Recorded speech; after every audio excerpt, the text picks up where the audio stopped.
of cooking. I'm tired of cooking. Vegetables, meat, fish, I bought a lot. I have to cook them. I know, but I'm tired of cooking.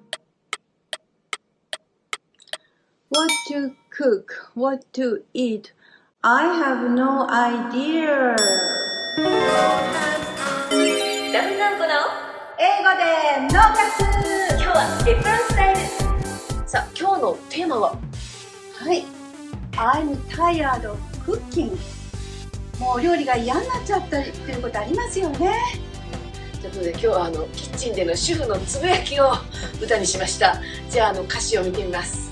はい、I'm tired of cooking。もうお料理がもう飽き嫌になっちゃった。これもう一回撮りましょう。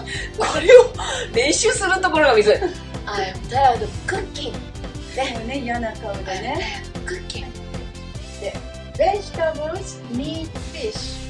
もうお野菜にお肉に魚。vegetables, meat, fish。I bought a lot。もうたくさん買っちゃったんですね。I bought a lot。I have to cook them。もう目の前にして、お料理しなくちゃいけないわ。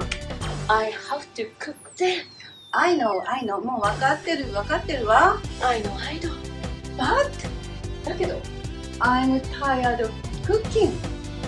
もういやもう飽き。But I'm tired of cooking。という歌です。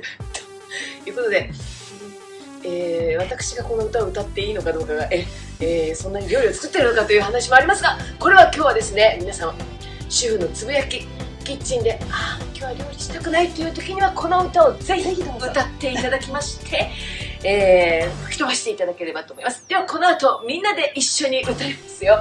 I'm tired of cooking。その後に皆さんを励ますあの人が今日は登場します。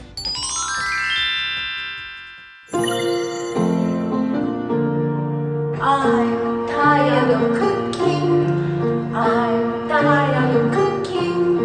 Vegetables, meat, fish, I bought a lot.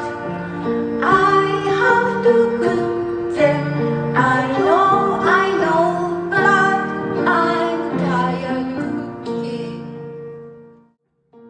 What to cook, what to eat, I have no idea. What to cook, what to eat, I have no idea. Hanging there, なんとか頑張って。If you're tired, have a rest. I can do it, you can do it, we can do it. Hooray! それでは皆様ご準備ください。